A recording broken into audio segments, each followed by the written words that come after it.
Hello अस्सलाम वालेकुम। जैसे कि मासूम ड्रामे का एपिसोड 9 का टीज़र जो है वो लॉन्च हो चुका है। ड्रामा जो है वो इस तरह से आगे बढ़ रहा है कि यहाँ पे दिलशाद फैसलाबादी जिस कपड़े की शॉप पर जो है खड़ा रह के गाना गाता था ताकि लोगों का हुजूम वहाँ पर जमा हो जाए, लेकिन वहाँ का जो मालिक है वो उसे वहाँ से खड़े खड़े भगा देता है कि तू अपने गाने का शोर इतना ज़्यादा करता है कि मेरे ग्राहक जो है वो तो आते ही नहीं है, बल्कि सब तेरा गाना सुनने के लिए यहाँ खड़े हो जाते हैं। जिस पर वो अपने जो है उस दिन की दिहाड़ी मांगता है तो वो उसे धक्के देकर वहाँ से भगा देता है कि कैसा है तेरी दिहाड़ी मैं तुझे दूँ, जबकि मेरा यहाँ पर कोई माल भी नहीं बिक रहा है। यहाँ पर जो है नीलो को उसके वालिद कहते हैं कि ये सब जो है तुम कर रही हो, मुझे सब नज़र आ रहा है, तुम किन चक्रों में पड़ चुकी हो, मैं जो है ये सब कुछ बर्दाश्त नहीं कर सकता। उस मिरासी को बोलो ये घर छोड़कर चला जाए, लेकिन यहाँ पर वो अपने वालिद को जो है वो ऐसी बातों के गोलमोल जाल में फंसा देती कि उसका वालिद उस पर भरोसा करके कहता है कि मैं तुम मेरी बेटी हो तो मैं तुम पर भरोसा करता हूँ, लेकिन ये याद रखना कि मेरे भरोसे को ठेस ना पहुँचे। फैसलाबादी जो है वो अपनी बहन के साथ नीलो के पास बैठा होता है, वो गाना एक बनाती है और वो उस गाने की धुन तैयार करता है, जिस पर जो है वो अपनी दोस्त रज्जो को कहती है कि ये जाकर रकम जो है वो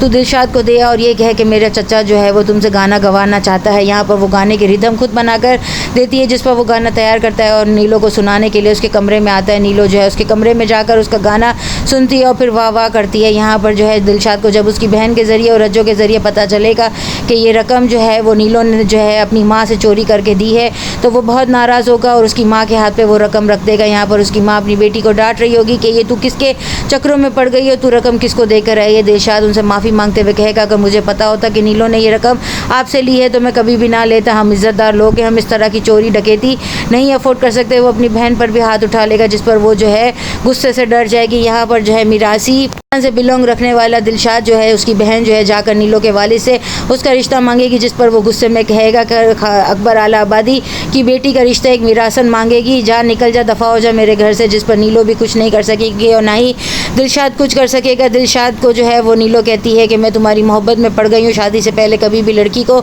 मोहब्बत नहीं करनी चाहिए, लेकिन अब मोहब्बत हो ही गई है तो मैं क्या कर सकती हूँ। तुम्हें जो है मुझे पता है तुम जो इतना चीख चिल्ला रहे हो, शोर कर रहे हो, मुझे मालूम है कि तुम भी मुझसे मोहब्बत करते हो। अपने वालिद को कहता है दादी सही कहती हैं, आप मेरी दोस्त को इस घर में कभी लाना ही नहीं चाहते, जबकि दादी आपको कह भी नहीं है कि आप मेरी दोस्त को इस घर में ले आए। जिस पर वो गुस्से में जो है चीखता चिल्लाता कहेगा कि हाँ मैं नहीं लाना चाहता तुम्हारी दोस्त को, क्योंकि नीलो ने जो है वो वजदान को शादी से इनकार कर दिया। यहाँ पर वो अपनी बेगम को भी गुस्सा करते हुए कहेंगे कि ये जवानी की जो इश्क और मोहब्बत होती है ना ये जो है पत्थरों का महल देखती है ना ही तिनकों की झोपड़ी, तुम अपनी बेटी को काबू में रखो, बाज रखो। नेक्स्ट एपिसोड में और क्या होता है चैनल के साथ बने रहें, लाइक करें, शेयर करें और सब्सक्राइब करें।